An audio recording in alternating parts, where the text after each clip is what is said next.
Salut les amis, abonnez-vous à notre chaîne pour nous soutenir s'il vous plaît. Je me souviens encore parfaitement de l'odeur, un mélange de bière bon marché, de fumée de cigarettes et d'une étrange douceur que je ne pouvais pas identifier.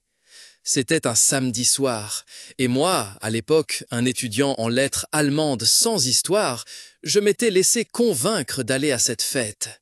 Une de ces fêtes dont on entend toujours parler, où la musique est beaucoup trop forte et les gens beaucoup trop ivres. En réalité, je n'étais pas un fêtard. Je passais plutôt mes week-ends avec des livres et des discussions interminables sur la signification des œuvres de Kafka. Mais mon meilleur ami, Thomas, n'avait pas lâché prise. « Allez, Max, tu as besoin d'un peu de changement, tu ne le regretteras pas. » Eh bien, comme il s'est avéré, il avait raison. Je ne devais pas le regretter, du moins pas complètement. L'appartement était bondé de gens qui avaient l'air d'avoir commencé à faire la fête bien avant mon arrivée. Des visages rieurs, des silhouettes dansantes dans la lumière vacillante d'une boule disco, et cette odeur pénétrante partout. Je me suis immédiatement senti déplacé. Thomas a immédiatement disparu dans la foule, à la recherche d'un flirt comme il le faisait toujours. Je suis resté un peu perdu sur le côté, sirotant ma bière et observant l'agitation. Puis, je l'ai vu. Il était au bar, appuyé nonchalamment sur le comptoir avec son coude et discutait vivement avec le barman.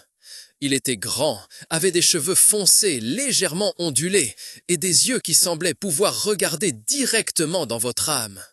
Il riait et son rire sonnait profond et chaleureux. J'ai senti mon cœur s'emballer. Moi, qui m'étais toujours cru insensible à de telles choses, j'étais soudain comme figé. Je ne sais pas ce qui m'a poussé à m'approcher de lui. Peut-être était-ce l'alcool, peut-être la curiosité, peut-être aussi simplement l'envie de vivre quelque chose de nouveau.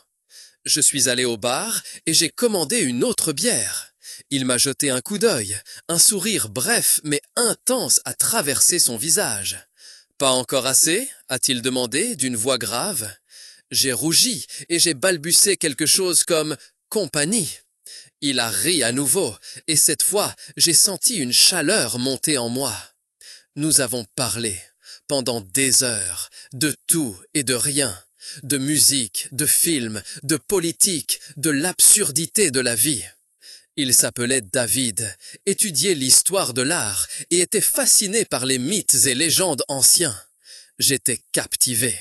Il était si différent de tous ceux que je connaissais, si sûr de lui, si intelligent, si attirant.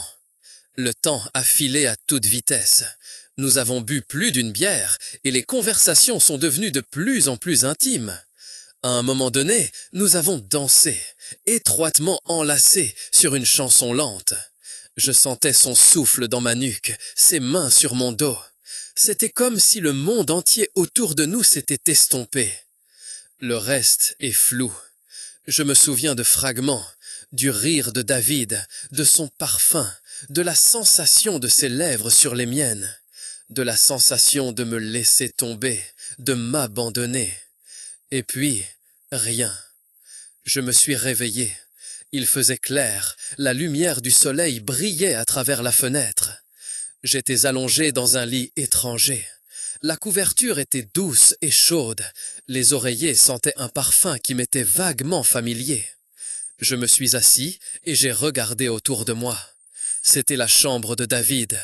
Partout, il y avait des photos, des croquis, des tubes de peinture. Un chaos créatif qui avait quelque chose de réconfortant. David était encore à côté de moi, dormant profondément. Ses cheveux noirs lui tombaient sur le visage. Je l'ai observé un moment, essayant de reconstituer les événements de la nuit dernière. La panique montait en moi. Qu'est-ce que j'avais fait? Moi, le brave Max, qui a toujours respecté les règles, je m'étais réveillé avec un inconnu dans mon lit. Un homme? Étais-je gai? L'avais-je toujours été sans le savoir? Je me suis faufilé hors du lit, j'ai enfilé mes vêtements et j'ai quitté l'appartement. Sans un mot, sans un message, simplement parti. Les jours suivants ont été un véritable combat. Je me sentais confus, anxieux, coupable. J'évitais Thomas, j'évitais tous ceux qui me connaissaient. Je passais mon temps à la bibliothèque, essayant de me cacher dans mes livres. Mais les pensées de David ne me quittaient pas.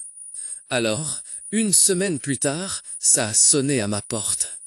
J'ai ouvert, et il était là, David. Il m'a regardé, les yeux pleins d'inquiétude. « Max, dit-il doucement, je voulais savoir si tu allais bien. » Je restais silencieux. « Je sais, c'était peut-être trop, continua-t-il. Je ne voulais pas te submerger, mais j'ai l'impression qu'il y a quelque chose entre nous, quelque chose de spécial. » Je l'ai regardé dans les yeux.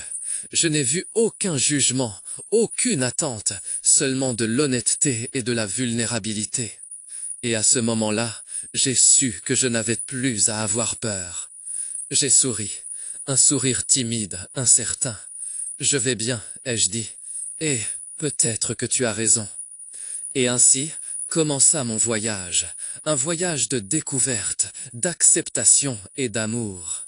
Un voyage qui a commencé un samedi soir, avec de la bière bon marché et de la fumée de cigarettes, et qui a fait de moi la personne que je suis aujourd'hui. Et oui, Thomas avait raison, je n'ai pas regretté, pas du tout.